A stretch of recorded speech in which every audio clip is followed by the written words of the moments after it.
Hola. Ahora estás viendo Palabra del Día, una serie de videos en la que te enseñamos a pronunciar algunas palabras en quechua.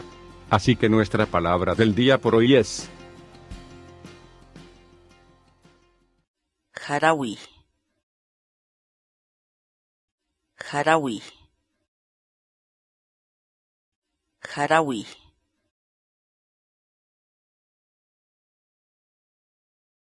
La palabra quechua Jarawi.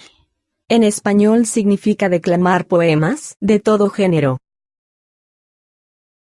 Por ejemplo, Wawaykuna jarawinqaku mamakunaq p'unchaynimpi.